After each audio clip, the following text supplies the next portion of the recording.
The Rusty Trusty Tractor.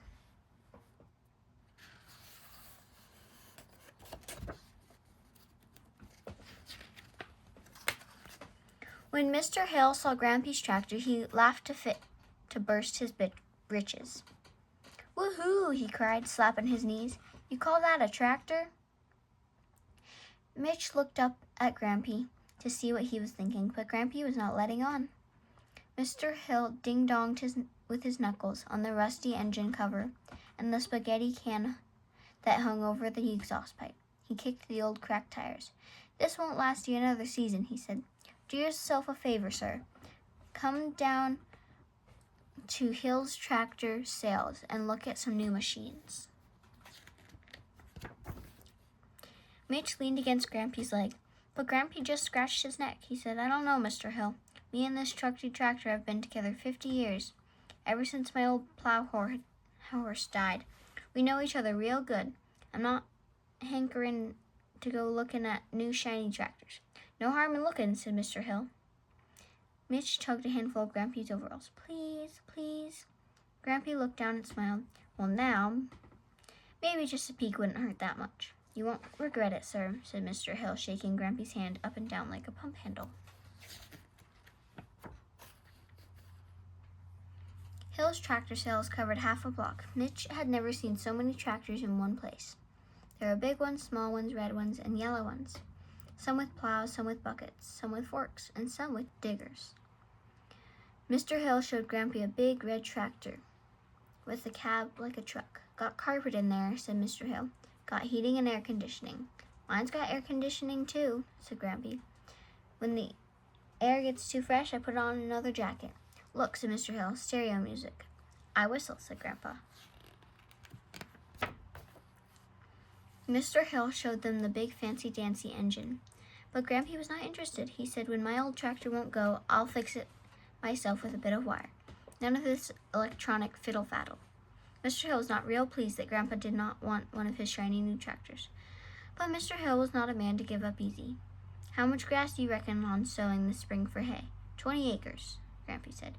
"Well, sir, I know that you are not a betting man, but I'll give you a jelly donut for every acre that if your tractor gets through the season. If it doesn't, it will," said Grampy. "If it doesn't," said Mr. Hill, "you come back to Hill's Tractor Sale. That's all I ask."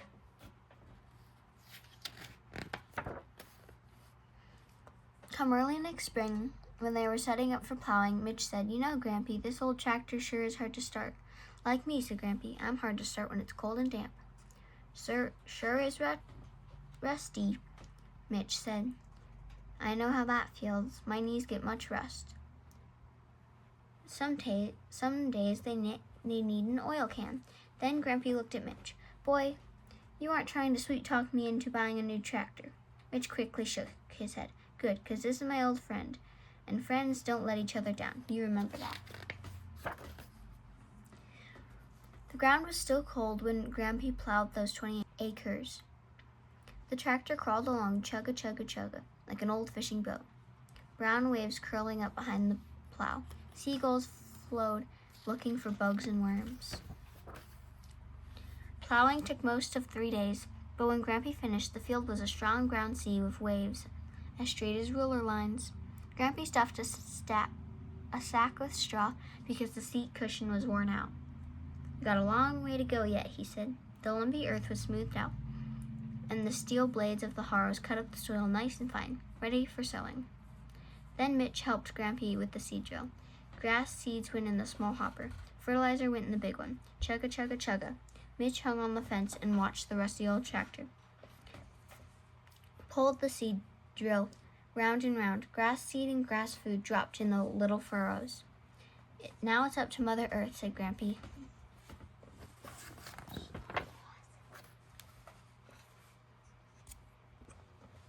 The sun shone, warm spring rains fell, and green leaves sprouted out the popular trees. "Grampy, Grampy, come and see." Sure enough, the field was showing rows of new grass, as fine and soft as baby's hair. The rafts of spring came through at a gallop. There were tadpoles in the creek, birds' nests in the barn. The grass in the field grew tall and thick. Rose bloomed, strawberries ripened. Grampy dug his first crop of new potatoes. Now the grass was as high as the bibs of Mitch's overalls. Mr. Hill paid a visit. "Good crop of hay," he said, "but I tell you plain and simple, no way is that tractor going to tow a hay baler. Just doesn't have the horsepower. Now is the time to think about a new model. What do you say?" Grampy gave a slow, soft smile. "I say, I mighty want those jelly donuts." The first run of fine weather, Grampy sharpened the blades of the old mower. Mitch helped him bolt the mower to the tractor. Chugga, chugga, chugga. As the tractor went by, the tall grass fell and lay on the flat ground.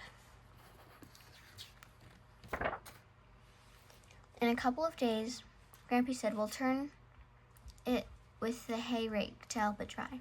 The morning Grampy got out the baler, the weather forecast changed. "Thunderstorm tomorrow," Grampy said. "Wet hay is good for nothing hay. We've got to get ourselves cracking." "What if the tractor breaks down?" Grampy shrugs. "We lose 20 acres of hay and 20 jelly donuts. Worse things have happened.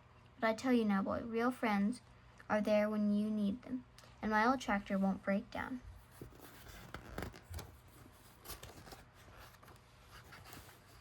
Mr. Hill was part ways right. The tractor was not big enough for the baler, but Grampy, he talked to it like it was his favorite horse. He called it Old Partner and whistled songs to it. And that rusty, trusty tractor shuddered across the field, dragging the big baling machine. Sweet-smelling grass got scooped up, rolled and tied, and spat out in hay bales, weighing 500 pounds. The rolls fell down with a thump that shook the earth under Mitch's feet. The storm broke that evening. Rain came out of the sky like water from a fire hose, but every bit of hay was wrapped in bales, snug and dry. Mitch and Grampy were in the kitchen cooking up some corn chowder when the screen door rattled. They found Mr. Hill on the porch, as wet as a new caught catfish, and carrying a box of jelly donuts. "I hereby declare you the winner," Mr. Hill said to Grampy. "I thought, though I don't know how you did it with that antique bucket of rust. Wang a dang, sir. You got more good luck than a hound in a butcher's shop." Mr. Hill said good night and went off in the rain. But before Grampy and Mitch had gotten to taste the first donuts, the tractor man was back on the porch, wetter than a heap of catfish, his fur dirty up to the knees. He wiped the water off his face. "Excuse me. Seems like I've got a problem. My car is stuck in the mud." Mitch looked at Grampy and waited. Grampy was real polite. "No problem, Mr. Hill. Me and my grandson, my old tractor, will get you out in no time." And would you believe it? As cold as damp as it was, that rusty, trusty tractor started up at first try. The end. Thank you for listening. Subscribe so you don't miss a story. If you liked this video, give me a thumbs up. You can find this book in the link below.